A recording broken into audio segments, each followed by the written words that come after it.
and you've taken control of the race to fourth? Yeah, go right for it, right from the start, why not? Couldn't care less about the race to fourth, mate. What I care about is the way the team's sort of progressing. Pleased with today, had a little bit of everything for us. Started the game well, not just the goal. I thought we controlled the game really well, and obviously, conceded from a counter attack, which was disappointing. But I thought we lost our way a little bit towards the back end of that first half. But super reaction, and I thought the whole second half were really dominant.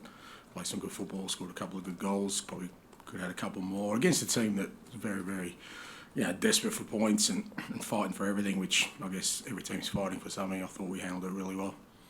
What was said at half time? I know you made 2 changes. Did you feel that made a big difference, and what was the message?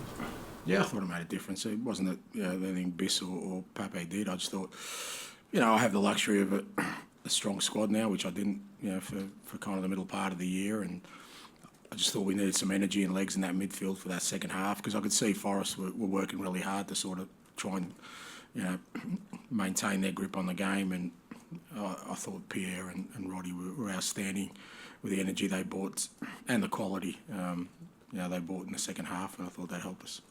I don't know if you're aware, but during the game, the former Tottenham manager Joe has passed away. I wondered if you just wanted to... Yeah, look, very sad. Obviously, I just heard about it now, and one of these figures that will always be remembered at this football club for his achievements, and distinguished manager, outstanding player, and sad loss. Obviously, all our love and support goes out to his family and friends, and from what I understand, obviously I never got the opportunity to meet him, but everyone speaks very highly of him as a person, which is always the gatekeeper sort of barometer around these things. And sad loss, particularly to those closest to him, but never forgotten at this football club. I'd like to ask about the performance of Timo Werner and what you made of it today.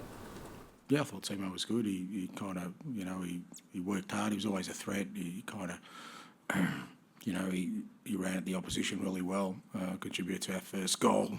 For the second half in particular, he kind of helped us really sort of push them, pin them back, and I thought it was okay. Did you think he'd be such a regular starter? I know obviously he came in as that was an area you were short in, but it feels like he's really nailed down that spot the last few weeks. Yeah, at the moment he's doing everything well. I mean, he didn't start a couple of weeks ago. I don't, but we brought him in because we knew we'd need him, and that's how it's proved. And we also knew we were getting a player who's already played at this level, so it wasn't really a risk for us. And he's been a good contributor. And with the run-in we got, we've obviously got Newcastle next week, but then we got a couple of big weeks with midweek games. We're going to need the whole squad. I'll ask you about Mickey van der Ven. Obviously, you said this week your players don't have any ceilings. I mean, just how good can he become? Don't know, and it's what I do know is that he's got a real appetite and determination to be the best he can be. He does that every day, and his defensive work was outstanding again today, and it's a great strike for the goal, and it's a well worked set piece, and it's credit to him. And we're not going to be the ones that are going to put any limits on his growth. I don't think he'll allow us to do that, but in my mind, with all these things, I just think we keep providing an environment for these guys to keep pushing themselves, and Mickey, not just Mickey, but I think others will be dragged along as well because they're all competing.